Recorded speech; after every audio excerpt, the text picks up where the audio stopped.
Bonjour à toutes et à tous, j'espère que vous allez bien et que ces vidéos vous intéressent. N'hésitez pas à mettre un petit pouce en l'air si c'est le cas, ça fait toujours plaisir. Alors on avance tranquillement dans nos petites vidéos sur Arduino.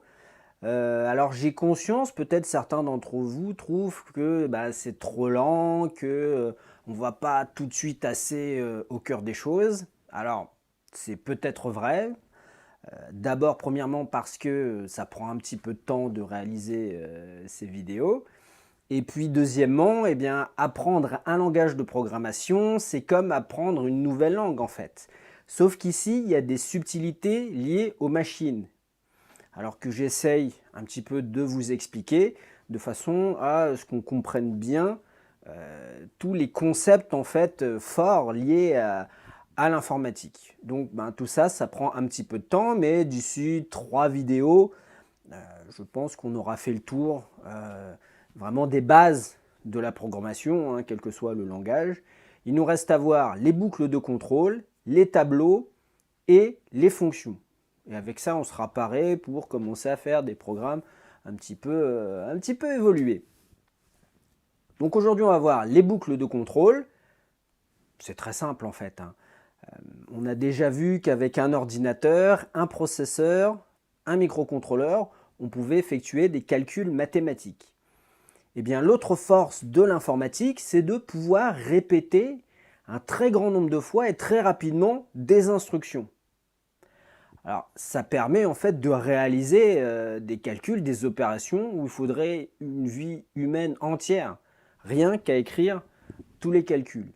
Donc bien sûr en sciences, mais aussi dans tous les domaines en fait où on a de grandes quantités de données à traiter, à analyser. Alors pour ça, il y a un mécanisme en programmation qui s'appelle les boucles, qui permet bien de répéter un certain nombre d'instructions en fonction de certaines conditions. Donc c'est ce qu'on va voir tout de suite et je vous donne rendez-vous dans le simulateur. Donc voilà, on se retrouve sur le simulateur qui est pratiquement prêt à l'emploi. Alors j'ai conscience que peut-être c'était un petit peu sec dans les dernières vidéos, un petit peu aride dans le sens où c'était très orienté C++ et on n'utilisait pas vraiment le potentiel de l'Arduino. Donc je vous propose de remédier à ça en commençant petit à petit à ajouter ce qui fait la force des cartes Arduino, c'est-à-dire le monde extérieur branché des choses, de l'électronique sur cette carte. Je vous propose également de commencer très simplement par un petit montage pour contrôler une diode électroluminescente, donc une DEL ou une LED en anglais, un petit voyant lumineux tout simplement. Alors au niveau du programme, on voit ici que j'ai enlevé pas mal de choses. La seule chose que j'ai laissée, c'est ces 3 lignes qui vont nous permettre d'utiliser le moniteur série et d'afficher des messages pour savoir un petit peu où on en est dans le programme. Vous commencez à avoir l'habitude, pas de problème. Alors, dans un premier temps, on va mettre en place la diode. Alors pour ça, on va quitter l'éditeur de code et venir ici dans Composants. On va se déplacer ici sur le kit Arduino et on va aller chercher nos diodes, donc les LED en anglais. Vous en avez de différentes couleurs. Choisissez celle que vous voulez. Évitez de prendre celle-là parce que c'est une diode 3 couleurs, c'est un petit peu plus compliqué à mettre en œuvre. Donc par exemple ici, moi je ne sais pas, je vais prendre une diode verte, je clique une fois avec ma souris dessus et je peux la déplacer où je veux, je vais la mettre ici. Voilà. Donc maintenant, je peux quitter ce mode-là, il faut alimenter la diode en courant pour qu'elle s'allume. Et pour ça, on va utiliser la partie Power de l'Arduino, la partie alimentation. Alors, je ne vais pas vous décrire exactement ce que fait chaque broche. Comme j'ai dit, je ferai sans doute une vidéo pour expliquer toutes les broches de l'Arduino. Ici, on va simplement se concentrer sur cette broche 5 volts, qui, comme son nom l'indique, fournit une tension positive de 5 volts. Et la broche juste à côté, notée GND, donc Ground en anglais, qu'on traduit plutôt par masse en français, qui correspondrait au moins d'une batterie. Donc tout simplement, je vais venir ici sur ce 5 volts, cliquer une fois et je peux tirer un fil électrique virtuel vers l'anode de la diode. Pour que le courant circule, il faut fermer le circuit. Donc je vais venir sur Ground ici et alimenter la cathode de la diode. Alors si on lance la simulation, eh bien vous voyez qu'on a un éclat sur la diode qui signifie qu'elle a cramé en fait, qu'elle a brûlé dans la simulation. Pourquoi? Alors vous avez un petit message en anglais que je traduis comme ça. Eh bien, le courant qui traverse la diode est de 311 mA alors que le maximum possible est 25 mA. Donc on a trop de courant qui a traversé la diode et elle a brûlé. Donc ne faites jamais ça sur du vrai matériel. Ici, c'est l'intérêt du virtuel, on n'a rien abîmé vraiment. Ne le branchez jamais une diode directement sur une alimentation. Il va falloir limiter le courant qui traverse la diode et pour ça, on va utiliser une résistance électrique. Donc je ne vais pas vous faire un cours sur les résistances électriques. Je vous mettrai un lien dans la vidéo pour voir un petit peu. Il y a des sites qui font ça très bien. Ils vont vous expliquer les résistances, comment on calcule les résistances. Ici, tout simplement, je vais enlever, si j'arrive à cliquer, ce fil donc grâce à la touche supprime du clavier. Je vais aller dans Composants et revenir tout en haut chercher mes résistances. Alors vous voyez, il n'y a pas un grand choix de résistance. Ici, on va prendre celle de 220 ohms. Donc je clique une fois et je viens recliquer pour la déposer sur notre surface de travail. Maintenant, tout simplement, je vais sur Ground ici, GND. Je vais aller sur la broche de la résistance et je vais fermer le circuit en venant sur la cathode de la diode. Maintenant, si je démarre ma simulation, eh bien, la diode, au miracle, s'allume. Alors, ce qui ne va pas être dans notre circuit, c'est qu'ici, on ne peut pas contrôler ce qui se passe sur ces broches. En fait, il y a toujours 5 volts qui est fourni entre ces deux broches. Je ne peux pas le commander avec le programme de l'Arduino. Donc, on ne va pas brancher la diode comme ça. On ne va pas la brancher sur cette broche 5 volts. Ce que je vais faire, c'est que je vais supprimer ce fil ici. Et en fait, je vais utiliser une des broches donc digital numérique dont je peux contrôler la tension à travers le programme de l'Arduino. Donc, prenez celle que vous voulez. Moi, je vais prendre la 8. Donc, je vais tirer un trait, un fil virtuel, entre la broche 8 et l'anode de la diode. Alors, bien sûr, si je redémarre ma simulation, il ne se passe rien parce que maintenant, il va falloir éditer le code pour contrôler la tension sur la broche 8. Donc, je viens rouvrir l'éditeur de code. Donc ici, vous voyez, comme j'ai démarré 3 fois le programme, eh bien, j'ai démarrage du programme qui s'est affiché 3 fois. Alors, la première chose à faire, qui n'est pas obligatoire, mais qui simplifie un petit peu la lecture du code et la modification, le débugage, tout simplement, eh bien, c'est de créer une variable qui va représenter la diode. Alors, comme j'ai branché ma diode sur la broche 8, eh bien, je vais créer une variable type entier que j'appelle diode, que je vais initialiser à la valeur 8. Si vous avez branché la diode sur la broche 13, eh bien, mettez 13. Voilà, mettez la broche correspondante.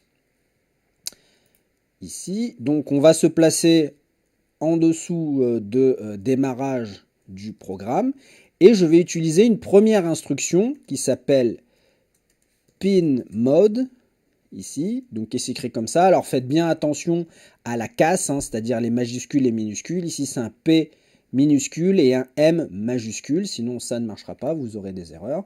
Et je vais lui dire, eh bien, de placer la broche diode, donc la broche numéro 8, en sortie, output en anglais. Donc cette instruction pinMode est importante pour signifier à l'Arduino qu'on veut commander la tension de la broche 8 et pas lire une tension sur la broche 8. Ce n'est pas très important, si ce n'est pas très clair, faites-le, c'est tout ce qui importe.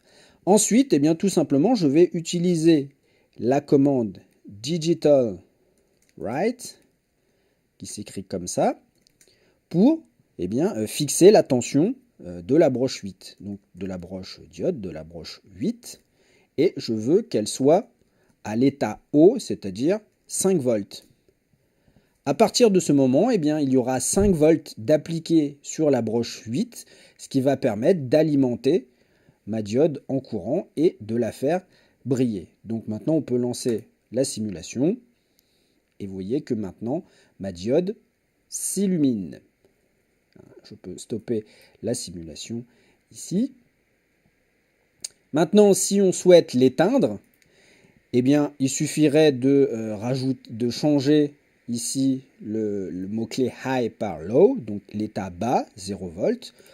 Pour que ça soit un petit peu visuel, qu'on voit l'effet, en fait, on va utiliser une fonction qui s'appelle delay, qui va en fait bloquer l'exécution du programme à cet endroit pendant ici 1000 millisecondes. Donc si je mets delay 1, je bloque le programme pendant une seule milliseconde, et 1000 millisecondes, ça fait une seconde. Et ensuite, derrière, je vais rajouter donc mon instruction digital write, diode, et maintenant, je vais mettre à l'état bas, c'est-à-dire 0 volts.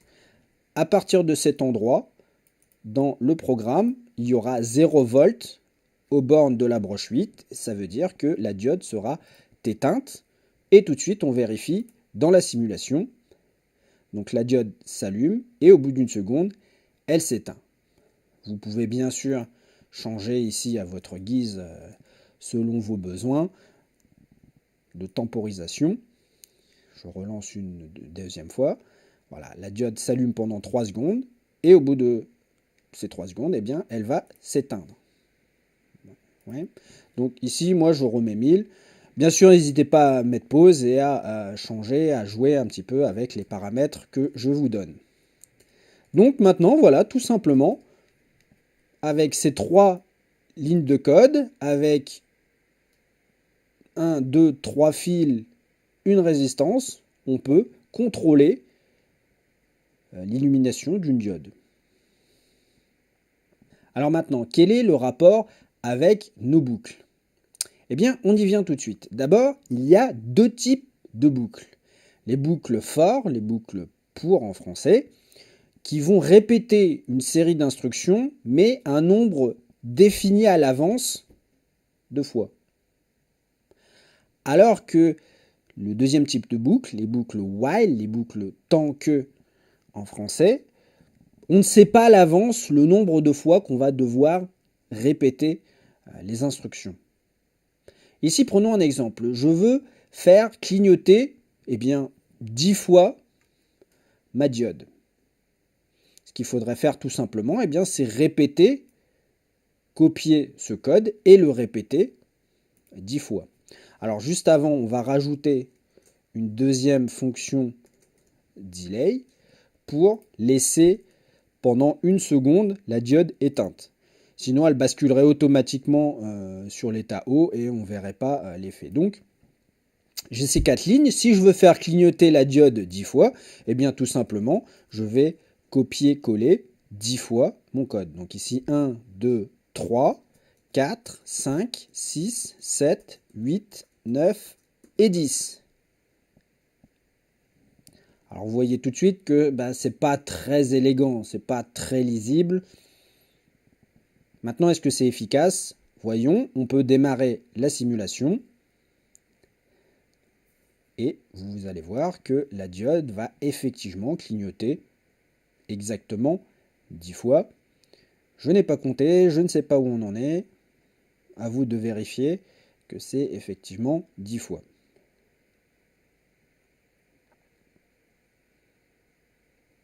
Voilà, on a fini nos 10 clignotements. Donc on peut couper la simulation. Donc effectivement, il suffit de copier-coller ce code 10 fois, mais c'est pas très élégant. Et surtout, si maintenant je veux faire clignoter pour n'importe quelle raison cette diode 100 fois, pensez-vous que je vais vraiment copier-coller ça 100 fois? Non, la réponse est bien sûr non. Donc il y a un mécanisme en programmation qui s'appelle les boucles, qui va nous permettre de répéter ces instructions autant de fois qu'on le veut. Mais ici, on sait à l'avance combien de fois on veut faire clignoter. Ici, 10 fois. Quelle est la syntaxe? Eh bien, on va utiliser une boucle for, ici, qui s'écrit comme ça, F-O-R. Et les boucles for, je vous l'ai dit, on sait à l'avance, on va avoir besoin en fait d'un compteur, d'une variable qui va compter le nombre de passages dans la boucle qu'on va effectuer. Donc, quelle est la syntaxe? Eh bien, ce compteur, je l'initialise dans l'instruction for. Ici, je vais l'appeler compteur et je vais démarrer ce compteur à 0. Point virgule, c'est important. Et maintenant, je vais donner ma condition d'arrêt de ma boucle. Si je veux compter 10 fois, eh bien, je veux que la valeur de compteur ne puisse pas dépasser, atteindre la valeur 10. Donc, je mets 10 comme ça. Alors oui, c'est un petit peu curieux parce que traditionnellement, en informatique, on commence à compter à partir de 0 et pas à partir de 1 comme on fait quand on compte sur nos doigts. Donc, si vous voulez commencer à partir de 1, eh bien, il faudrait mettre 1 ici et changer inférieur ou égal à 10. Si on part de 1, si vous comptez sur vos doigts, eh bien, sur le 10e doigt, vous avez compté 10. Mais si vous partez de 0, eh bien, il faut s'arrêter avant 10, sinon vous allez effectuer 11 passages. Je vous garantis, commencez à compter sur vos doigts en partant de 0. 0, 1, 2, 3, 4, 5, 6, 7, 8, 9. Quand vous êtes sur le 10e doigt, vous en êtes à 9. Donc il faut vous arrêter avant 10, sinon vous allez compter une fois de trop. C'est un petit peu compliqué au début à prendre en compte, et puis rapidement, on prend l'habitude. C'est pas un grave souci. Maintenant que j'ai donné ma condition d'arrêt de ma boucle, point virgule, je vais décrire comment évolue entre chaque tour de boucle ma variable compteur. Donc avec cette instruction, compteur égale compteur plus 1. Donc c'est quelque chose qu'on a déjà vu, hein, c'est l'ancienne valeur de compteur, je lui ajoute 1 et je vais sauvegarder cette valeur dans compteur. Hein. Je rappelle, ce n'est pas des mathématiques, on ne va pas simplifier à gauche et à droite, non, on calcule ce qu'il y a à droite et on sauvegarde dans la variable à gauche. Donc je vais vous introduire aussi une nouvelle notation pour aller un petit peu plus vite, pour ne pas avoir à répéter 2 fois compteur. Vous avez la possibilité d'utiliser l'opération plus plus, qui est strictement équivalent. Alors je vais vous mettre un commentaire ici. Donc compteur plus plus, alors compteur hein, bien sûr, compteur plus plus qui est strictement équivalent à l'écriture compteur égale compteur plus 1. Ouais, plutôt que de répéter 2 fois compteur, vous pouvez utiliser plus plus. Ouais. Maintenant que j'ai écrit la syntaxe de ma boucle for, je dois lui dire quelles sont les instructions à répéter. Donc pour ça, je vais à la fin, derrière ma parenthèse, créer une accolade ouvrante et je vais lui dire de répéter ces 4 instructions. Petit commentaire ici, fin de la boucle for ici. Tout ce qui est entre cette accolade et cette accolade sera répété. Ouais. D'ailleurs, même pour que ça soit plus élégant, je vais supprimer ça et je vais vous mettre un petit affichage de texte ici, fin de la boucle for. Point virgule, toujours ne pas oublier le point virgule à la fin de chaque instruction. Voyez, donc c'est vrai que c'est un petit peu pas clair au début la syntaxe d'une boucle for, mais si on prend le temps de la décortiquer, c'est pas très compliqué. On crée une variable compteur qu'on initialise à 0. Ici, on met notre condition de fin d'arrêt. Et ici, on met la façon dont évolue compteur entre chaque tour. Généralement, on met compteur plus plus, on incrémente d'une unité la valeur de compteur, mais on peut faire ce qu'on veut. On peut l'incrémenter de 10. Ce n'est pas un problème. Je pourrais très bien écrire ça comme ça. Pour plus de clarté, on va rester sur la notation traditionnelle. Et bien, on est prêt à lancer notre programme. Lançons la simulation et vous allez voir que on va compter, la diode va s'allumer très exactement 10 fois. Donc 3, 4, 5, 6, 7, 8, 9 et 10. Et vous voyez ici, dans le moniteur série, on a atteint l'instruction fin de la boucle for. Donc je répète une dernière fois, on a répété 10 fois ces instructions. Une fois qu'on a terminé, qu'on arrive à la condition d'arrêt de la boucle, eh bien on sort et on continue le reste du programme. C'est bien la façon dont ça s'est passé. N'hésitez pas à relancer la simulation pour vous en assurer. Donc on pourrait aussi un petit peu visualiser pour que ça soit peut-être plus parlant cette variable compteur ici. Donc dans ma boucle for, je vais rajouter une nouvelle instruction ici. Donc je vais afficher compteur égal, donc d'abord du texte pour dire un petit peu ce qu'on fait, puis je vais afficher la valeur contenue dans compteur. Alors d'après vous, qu'est-ce qu'on va observer? Eh bien, comme le premier passage de boucle, compteur vaut 0, eh bien on aura l'instruction compteur égale 0. On va réaliser ces 4 instructions. Et arrivé à cet endroit-là, on va ajouter une unité à compteur et remonter à cet endroit-là. Et on va tester notre condition d'arrêt. Est-ce que compteur est inférieur à 10? Oui, parce qu'à ce moment-là, le compteur vaut 1. Donc on va répéter ces instructions. Arrivé ici, on va ajouter une unité à compteur. Donc compteur vaudra 2. Et on remonte ici. On va tester notre condition d'arrêt. Est-ce que compteur est plus petit que 10? Oui, puisque compteur vaut 2. Et on va recommencer ainsi de suite, jusqu'à le dernier passage. Compteur vaudra 9. Arrivé ici, on va ajouter une unité à compteur qui vaudra 10.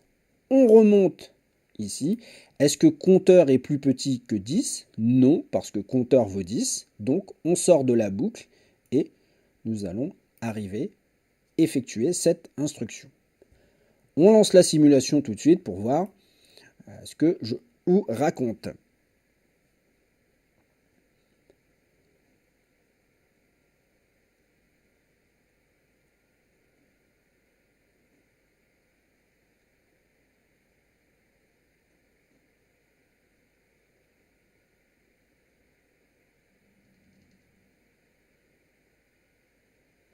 Donc on a bien le comportement attendu.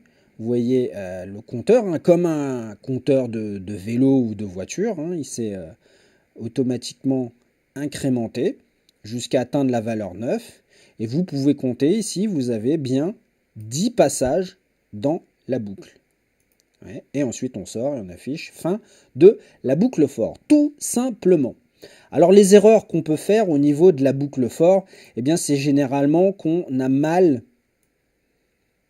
ici, on a mal spécifié la condition d'arrêt et on a mal spécifié notre incrémentation. Et ce que ça peut entraîner, c'est tout simplement, au mieux, en fait, la boucle n'est pas faite parce que les valeurs de compteur ne correspondent pas. Et on peut sauter directement ici. Voyez. Si par exemple, je mets compteur et 10, je le fais démarrer à 10, et bien vous allez voir que dans ma simulation, on va directement passer à fin de la boucle for et rien ne se sera passé.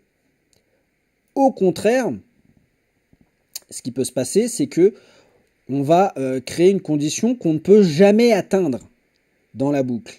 Et on va créer ce qu'on appelle une boucle infinie, et le programme va indéfiniment tourner, répéter ces instructions, et bien sûr ça fait planter tout votre programme, puisque, enfin, ça ne le fait pas planter, ça bloque votre programme qui ne va pas faire la tâche qui lui est demandée, puisqu'on n'arrivera jamais à cette partie-là du programme. Comment ici je peux créer une boucle infinie? Eh bien tout simplement, à la place de faire compteur plus plus, je peux faire compteur moins moins, qui est équivalent à cette instruction, sauf qu'au lieu de faire compteur égale compteur plus 1, on fait compteur égale compteur moins 1. Donc là, au contraire, je vais enlever des unités à 0. Si je lance la simulation, eh bien vous allez tout de suite comprendre que le compteur va devenir négatif, de plus en plus négatif, et que je ne vais jamais atteindre ma condition d'arrêt, je ne vais jamais atteindre ma valeur 10. Donc là, j'ai créé une boucle parfaitement infinie. Tant que l'Arduino est alimenté, eh bien, je vais rester dans cette boucle. Je ne vais jamais atteindre mon instruction fin de la boucle for. Vous voyez? Hop, ici. Donc bien sûr, ici on a créé un compteur, on pourrait faire un compte à rebours. On pourrait commencer à 10, et puis diminuer 10, 9, 8, 7, 6, 5, 4, 3, 2, 1, jusqu'à 0. À ce moment-là, ma condition d'arrêt, il faut que je la change. C'est que tant que compteur est plus grand que 0, eh bien je vais continuer à répéter mes instructions. Donc on peut faire un compte à rebours aussi, c'est tout à fait possible.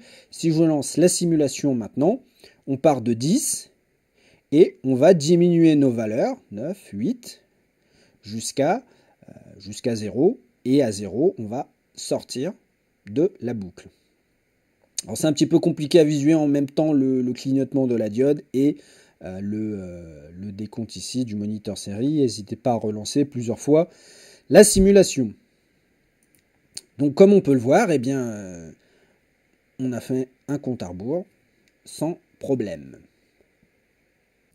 Donc un exemple pratique qu'on pourrait réaliser, eh bien, c'est d'écrire du morse avec la diode. Alors dans un premier temps, je vais revenir sur ma boucle compteur et la remettre donc en compteur et pas en compte à rebours. Ici, voilà. Donc faire du morse avec notre diode. Je ne vous explique pas ce qu'est le morse, allez voir sur internet. Tout simplement, c'est un alphabet. La façon dont on fait clignoter la diode correspond à une lettre et on met bout à bout ces clignotements pour former un message, tout simplement. Alors, le plus simple, c'est écrire donc SOS en morse. Pourquoi c'est simple? Eh bien, c'est tout simplement 3 points, 3 tirets et 3 points. Donc l'idée, c'est de faire clignoter notre diode de façon à réaliser ce message lumineux en utilisant les boucles. Ouais. Donc la première boucle ici va nous servir à écrire le premier S. Donc 3 points. On a besoin de faire clignoter 3 fois la diode. Donc ici dans compteur, je sais que j'ai besoin de la faire clignoter 3 fois. Donc je vais aller jusqu'à 3. J'ai besoin de faire 3 passages. Donc partant de 0, 0, 1, 2. Ça fait 3 passages ici. Alors on va réduire un petit peu le délai ici pour que ça ne prenne pas 5 minutes pour écrire SOS. Donc on va mettre 200 millisecondes. Alors voyons, lançons la simulation.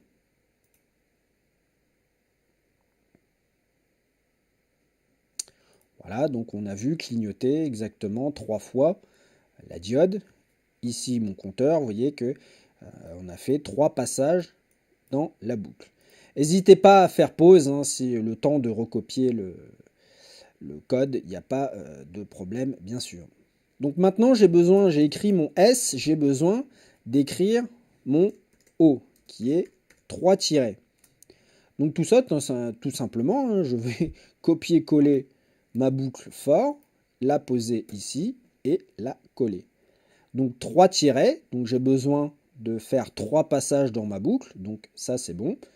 Maintenant, pour coder un tiret, j'ai besoin que la diode reste allumée un peu plus longtemps que pour le point. Donc ici, je vais mettre 600. En règle générale, le tiret est 3 fois plus long que le point.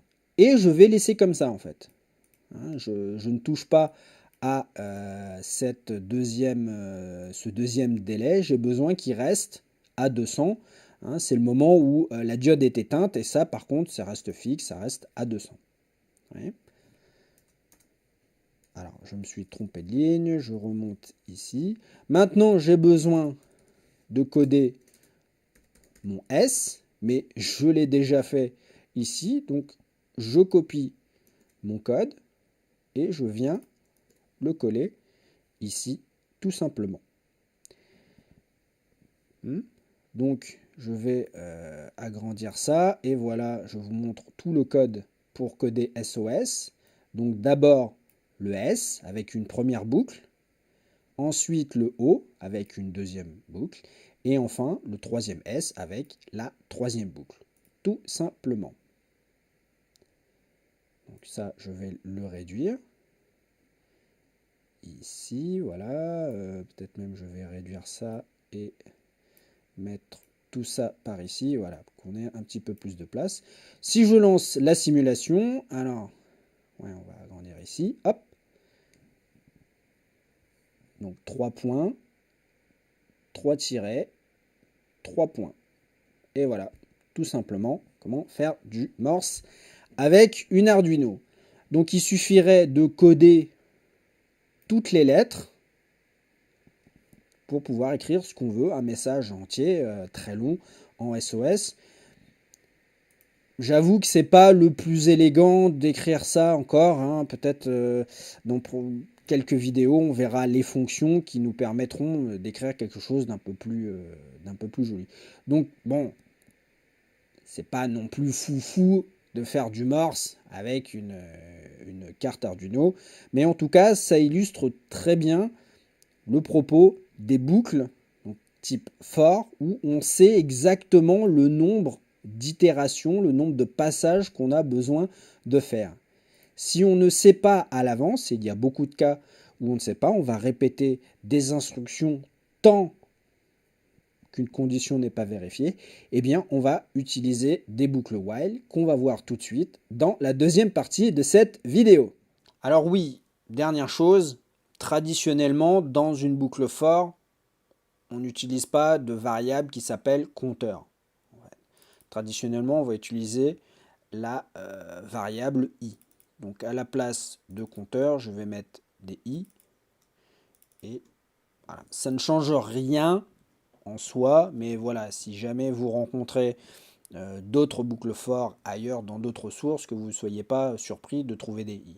Ça peut être des j, des k, c'est pas un souci, mais vous voyez que ça ne va pas changer grand chose à notre programme. Si je relance une dernière fois la simulation, eh bien vous voyez qu'à la place de s'appeler compteur, ça s'appelle i, et voilà. Ça ne change pas grand chose, mais c'était pour des soucis de cohérence avec le reste du monde. Voilà, on va s'arrêter là pour la partie sur la boucle for, et puis je vous dis à très bientôt, à tout de suite pour la suite sur les boucles while.